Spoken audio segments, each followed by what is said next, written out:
There are moments in history when the earth itself becomes a witness to faith. Not the faith spoken in comfort, not the faith proclaimed among crowds, but the faith that rises from a heart that has nothing left, except Allah. Long before cities rose, long before pilgrims circled the Kaaba, long before the call to prayer echoed through Mecca, there was only sand. Endless, silent, burning sand. And in that barren valley, where no life grew and no traveler rested, a man walked slowly across the desert. Behind him followed a woman carrying a small child. The man was Prophet Ibrahim, may Allah be pleased with him. The woman was Hajar, may Allah be pleased with her. And the child in her arms was Ismail, may Allah be pleased with him. They had journeyed far, from fertile lands, from places where rivers flowed and trees bore fruit, from lands where people lived and voices filled the air. But now, there was nothing. No water, no shade, no birds, no settlement, no sound but wind moving grains of sand. The valley of Mecca at that time was not a city. It was not even a village. It was emptiness. The command that broke the heart. Ibrahim, may Allah be pleased with him, stopped. He placed down a small leather bag containing a few dates, a skin of water, nothing more. Hajar looked around. Her eyes scanned the horizon again and again. No tents, no wells, no people, no caravan tracks. Only silence. Then Ibrahim alayhi salam turned away. He began to walk. At first, she thought he was scouting the land, perhaps searching for water, perhaps looking for shelter. But he did not return. He kept walking. Further, further, further. Panic began rising inside her chest. She ran after him. "Oh, Ibrahim," she called. He did not turn. Her voice grew louder. "Oh, Ibrahim, where are you going? Are you leaving us in this valley where there is no one and nothing?" He did not answer. He kept walking. Her steps quickened across the sand. Fear now filled her voice. "Are you leaving us here, alone?" Still, silence. A wife calling her husband, a mother holding her infant, a woman facing abandonment in a lifeless desert. Yet Ibrahim alayhi salam did not speak, because if he spoke, his heart might break, and he was obeying Allah. Finally, Hajar asked the question that changed history. Her voice trembled. "Did Allah command you to do this?" And Ibrahim, may Allah be pleased with him, stopped. He did not turn around, but he answered, "Yes." That single word transformed everything. The desert did not change, the emptiness did not change, the danger did not change, but her heart did. If Allah commanded, then this was not abandonment, it was placement. If Allah decreed, then this was not loss, it was purpose. And from a woman alone in a desert with no provision and no human support came one of the strongest sentences ever spoken by a believer. Then He will not abandon us. No anger, no accusation, no doubt. Only tawakkul, complete trust. Ibrahim, may Allah be pleased with him, walked on. This time he did not look back, because prophets are human, and the heart of a father and husband still feels pain. When he reached a hill where they could no longer see him, he turned toward the valley, toward the woman he loved, toward the son he had long prayed for, toward the place he had just left them. And he raised his hands, and he made dua. "Our Rabb, I have settled some of my descendants in an uncultivated valley near your sacred house, so that they may establish prayer. So make hearts among the people inclined toward them, and provide for them from fruits, so they may be grateful. Quran, chapter 14, verse 37. He left them physically, but he entrusted them to Allah. Hajar stood alone now. The figure of Ibrahim disappeared beyond the horizon. Silence returned. She looked down at her child, Ismail alayhi salam. He slept peacefully, unaware. She sat beside him. The sun slowly moved across the sky. Hours passed. Heat deepened. Shadows shortened. Thirst crept into her throat. She took a small sip of water, gave some to her baby. She knew it would not last long. Night fell. The desert became cold. She held her infant close to her chest.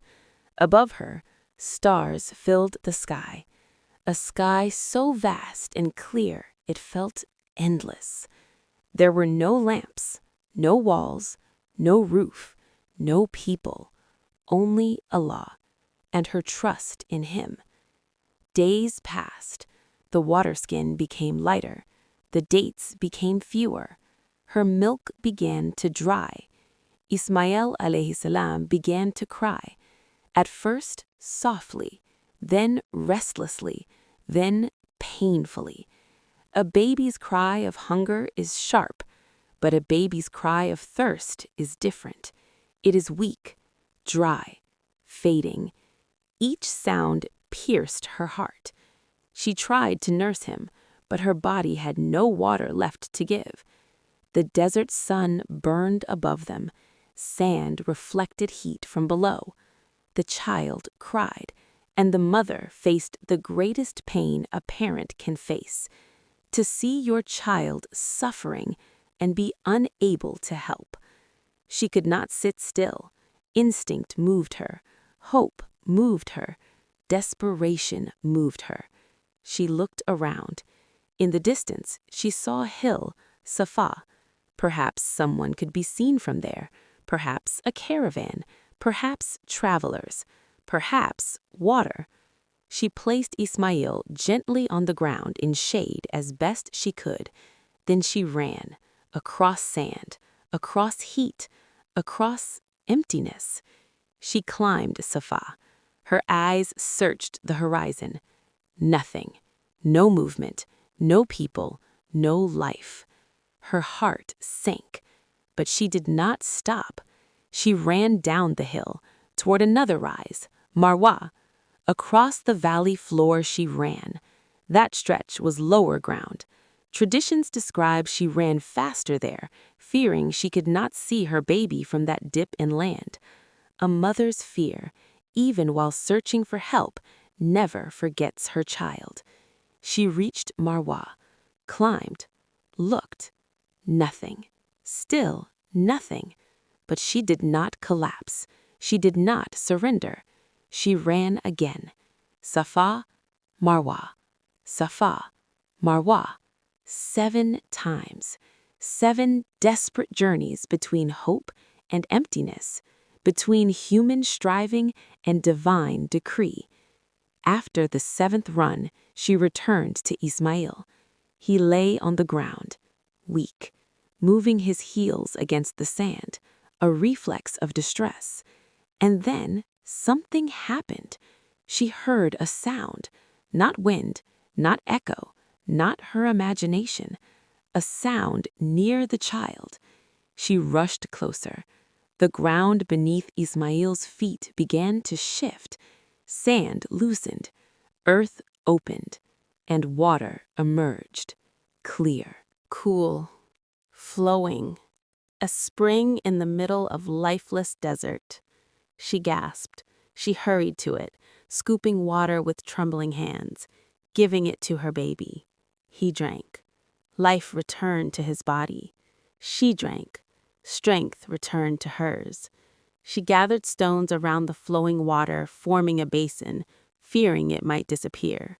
And she spoke the famous words recorded in Hadith. Zamzam, Zamzam, meaning stop, stop, contain the water. And the spring remained.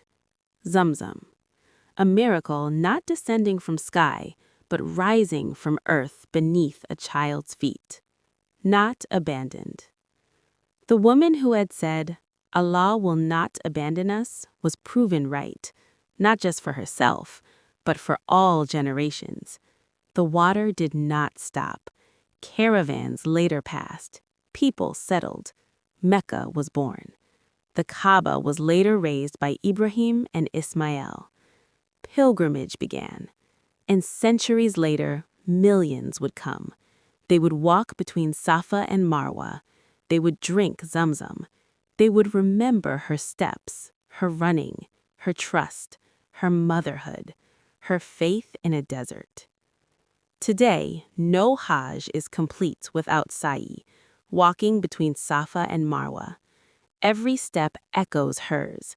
Every drink of Zamzam traces back to her desperation. This is one of the greatest honors ever given to a human being in worship. A woman's act, a mother's struggle, made part of eternal ritual. Allah did not just save her, He immortalized her.